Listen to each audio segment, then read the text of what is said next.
Hello guys, tamang umaga sa ating lahat. Ayan.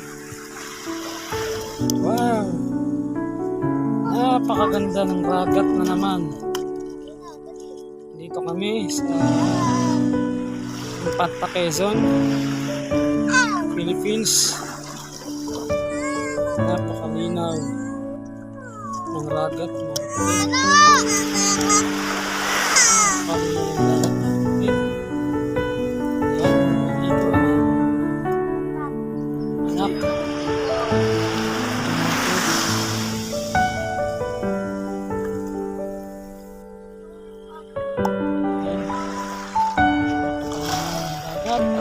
Banayad,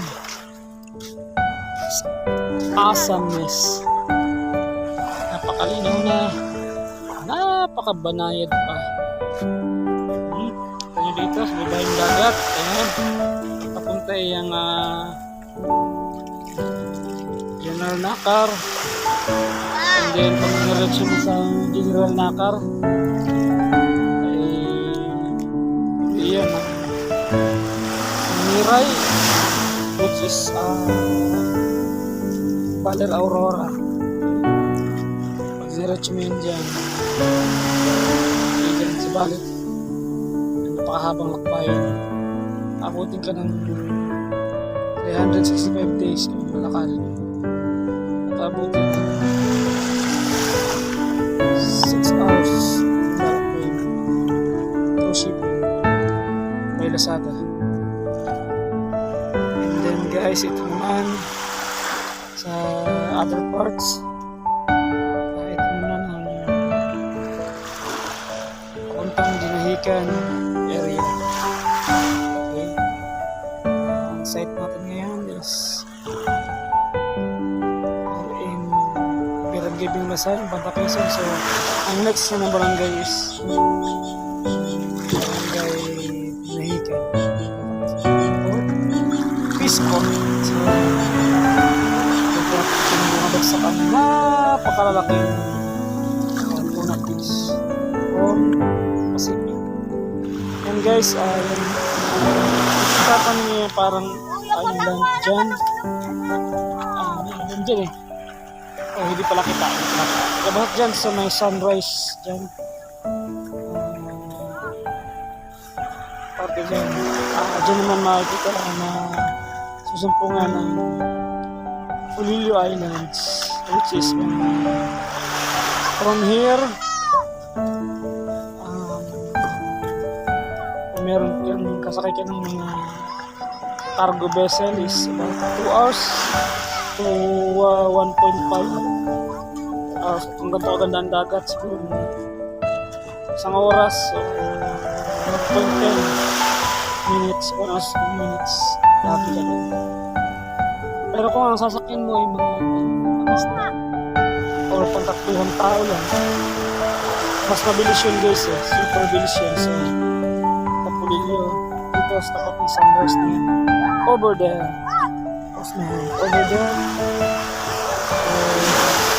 kung nasakyan mo yung pang-isda lamang before 4 persons, 5 or even 2 persons, kaya mong marating na or almost 20 minutes. Maganda na. So, napangasin mo.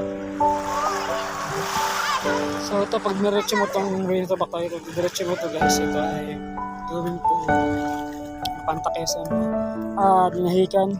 So, dead end na yun guys. So, sabihin, stop na yun dyan, dagat na kasi dyan.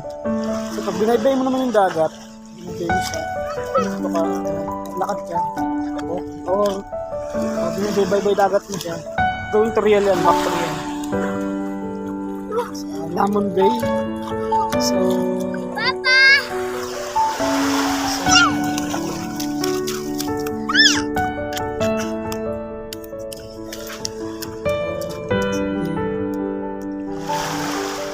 back to Laguna ulit yun.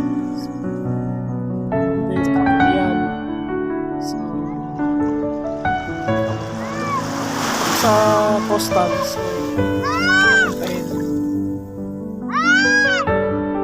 Atimona, Guban. Ayan. Napakaganda ng wagat guys. Gusto nyo ng mga bata. Ang ano ko, yung anak ng barangay. Barangay dito. Pakusan, barangay.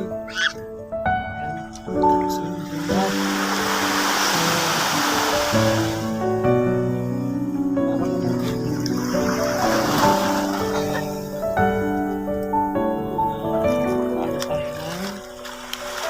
Sunrise. Meron tayong ampas ng alon guys. Meron yung ampas ng alon.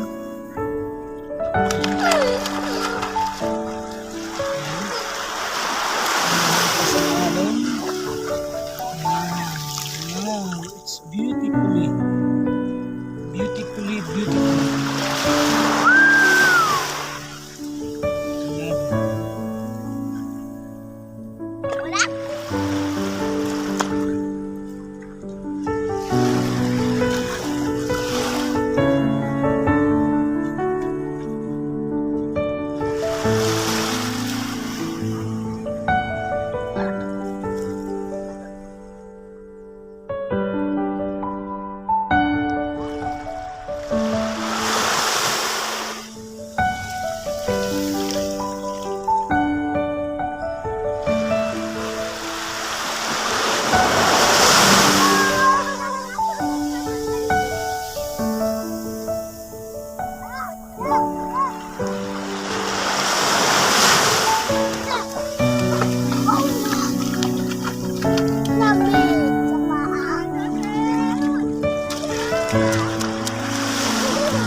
Hoy!